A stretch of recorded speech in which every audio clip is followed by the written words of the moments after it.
Hello everyone, Irish Warlock here. So, Critical Role have dropped a lot of news for Campaign 4. They did this across a new video where they announced all of it and went through a lot of details, as well as a fireside chat between Matt and Brennan. Some of this news was expected, some of it was a complete surprise, and somehow I managed to actually guess some of this in a previous video, and I am very proud of myself. But to start things off, we got a new look at our brand new set, and it looks so cool and so different, and I am totally here for it. All the previous sets were amazing, but they did have a bit of a dark vibe to them, which I love and thought was great. But this set is really bright, it's really different. It really reminds me of a wizard's study. There's curtains of different bright fabrics hanging around the place, there's pots of plants and hanging lights from the ceiling, it all looks really cool. It's decorated with books and chests and scrolls and potion bottles. I think this is my favourite set already, and we've only seen a tiny bit of it. And despite how cool the set looks, it's actually the least bit of interesting news from these two videos. Two big bits of information we get at the start is one, that Campaign 4 has been in preparation for a very long time, even when Campaign 3 was still going on, and that they will not be using Daggerheart. Campaign 4 will be run using the 2024 D&D rules, and this is a complete surprise to me. I was not expecting this. I would have put good money on Daggerheart being used. I thought they would want to use their own game for the main spotlight show, have it front and forward for everyone to see, and use D&D and maybe some other games for the side projects. But instead, it looks like they're actually going the opposite direction. Daggerheart is still going to be used, it's going to be used in other shows like Age of Umbra and Legends of Evantris, but D&D will be for the main campaign. D&D 2024 was chosen after a lot of discussion, and in the end, Jeremy Crawford and Chris Perkins of Darrington Press made the suggestion that it would work very well for Campaign 4. Some of the big reasons why D&D 2024 was chosen is that it's a lot more easier for players, it's got a lot of player comfort in it, there's a lot of tools for players and DMs when creating their characters and running the game, and of course it's backward compatibility, so everything that's come out beforehand can still be used in this new version. We also know that Chris and Jeremy have been working with Brennan very closely in getting Campaign 4 off the ground. They've also been coming up with a lot of homebrew stuff as well, including subclasses, backgrounds, spells, and feats. They also helped come up with one big rule, which would be based around the amount of players being involved and character death. And this rule is very important because there is going to be a lot of players in Campaign 4. But I'll get onto that in a little bit. I also think there's a chance that they decided to keep D&D as it's a lot more recognisable. That's actually why Critical Role has always been playing D&D 5th edition, because originally their home game was Pathfinder, but when the show started they decided to move to D&D because it was a lot more recognisable. I know a lot of people out there really like Daggerheart, but a lot more people have played D&D and they understand the rules of D&D than they do Daggerheart. Also, more people are probably going to watch the main campaign rather than the side shows, so it'll be very easy for all the fans to follow along with what's going on. They'll know what the spells are, they'll know what the checks are, they'll know what the rules are. Where not everyone has gotten a chance to play Daggerheart yet, I haven't, and if it was a Daggerheart show, I think I would have some trouble following it, so I'm really glad they did stick with D&D, even if it is a big surprise. One thing that is a big surprise, however, is the cast. Oh my god, they have gone big on this. It's been a lot of mixing things up when it comes to the cast and their structure. It's going to be really interesting, it's completely different than the previous 3 campaigns. Of course, we know Brennan Lee Mulligan is going to be the DM, but he'll be managing 13 players. Oh my god. All of the original cast will be returning, nobody is leaving, thankfully, but they will also be joined by a bunch of familiar faces. First up, we have Robbie Damon, who we all know is playing Dorian in Campaign 3 of Critical Role and Exandria Unlimited. It is so great to see that Robbie is coming back. This has been a big fan request for a long time, and I'm so happy that he is going to be here for Campaign 4. We also have Luis Carrazzo, who is in Candela Obscura, but we probably know him best as Xerxes in Calamity and in Season 3 of The Legend of Vox Machina. Matt also confirms that he has played with Luis a lot in the past before the homebrew game that started Critical Role ever began, and that he's really looking forward to seeing him in a full, long-form campaign, which I am as well. Next up is someone who needs no introduction, it's Abria Iyengar. Abria was the DM for Exandria Unlimited, Exandria Unlimited Kaimal, as well as several episodes of Campaign 3. She's also Laren in Calamity and Dana in Campaign 3. Next is Whitney Moore, who has modded several Comic-Con panels for Critical Role. She was in Critical Role's Avowed One Shot, and she's also appeared in LA by Night. And finally, we have Alex Ward, who was in LA by Night, Candela Obscura, and Exandria Unlimited Divergence. I really love this cast, I love all the new members, it's added a nice bit of diversity to the group as well. We've got more people of colour, we've got more women on the group, which is brilliant to see. It's also going to be great to see how all these new people interact with the OG cast as well.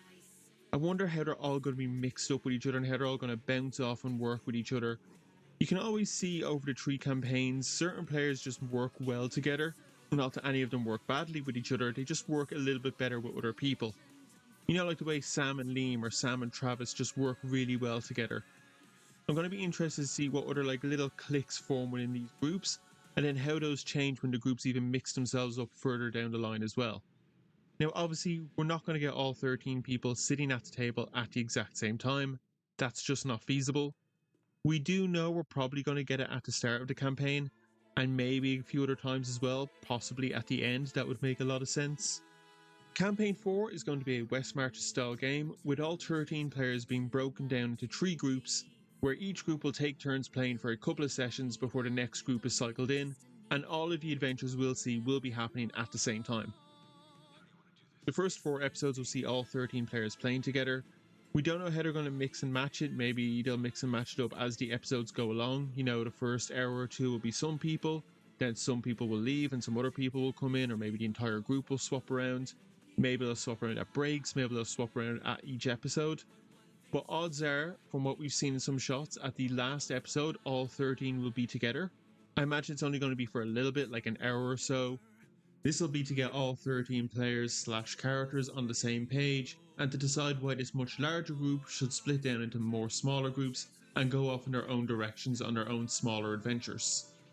These first 4 episodes are also going to be really good, introducing the lore and the characters to not only us, the fans, but also the other players as well. This will be really good, getting the fans and each player / character on the same basis before the campaign properly kicks off with episode 5. Brennan said in the fireside chat that a West Marches style game was good because obviously it makes managing that many players a lot easier, but it's also good for tackling logistical issues that will pop up, as well as just managing the other Critical Role projects that are happening. With the other shows, the animated shows, the video game, comics and books, the casts are obviously spread pretty thin, so I imagine doing West Marches lets them go, play the game for a little bit, but then when they need to go handle another project, they can step away knowing that the next group is going to take over for a little while. Brennan's compared the style of Campaign 4 to Lord of the Rings: The Two Towers, which I think works really well. You have Aragorn's group, you have Merry and Pippin's group, and you have Sam and Frodo's group. Each of them are kind of on their own adventure, kind of doing their own thing, but they've all got the same goal at the end: defeating evil, saving the world. But they're all doing it in their own way, and eventually they do all link back up with each other later on. But unlike Middle-earth and the Lord of the Rings, Campaign 4 does not have a big bad. There is no Sauron to fight.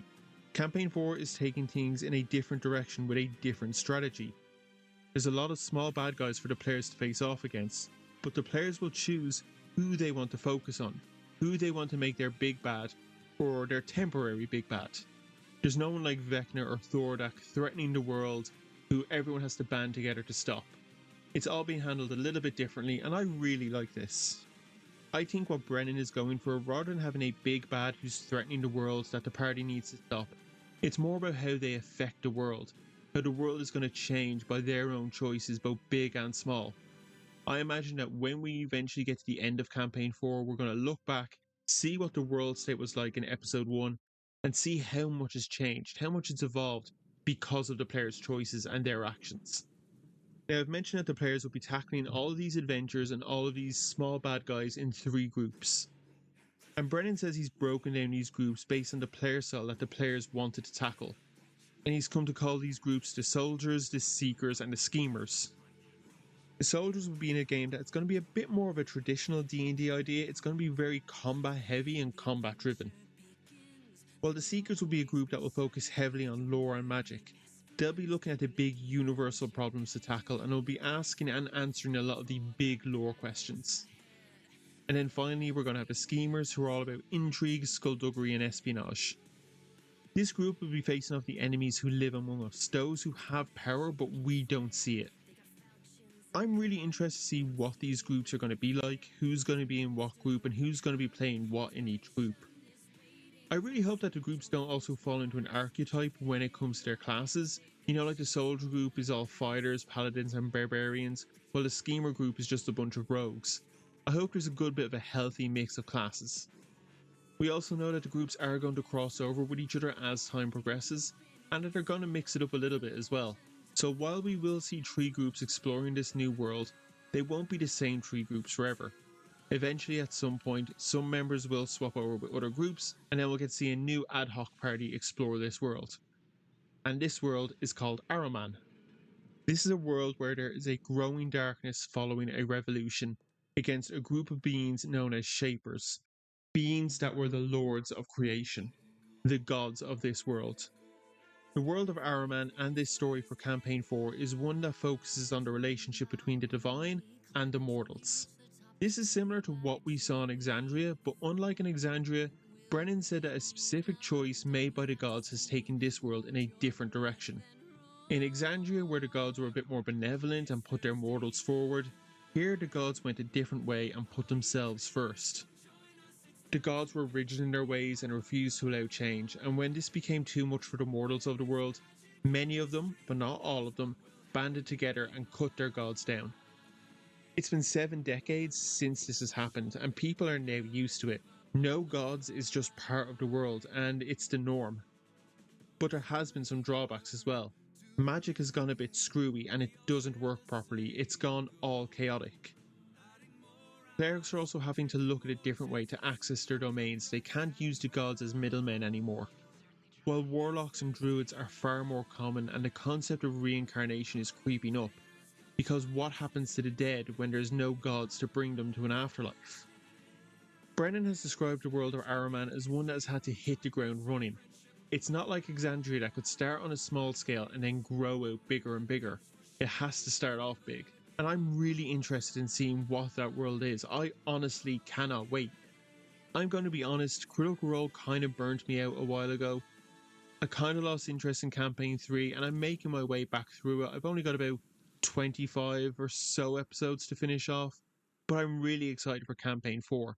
I'm excited to see a new world, a new DM, all these new players, and it being handled in a new way with a West Marches game.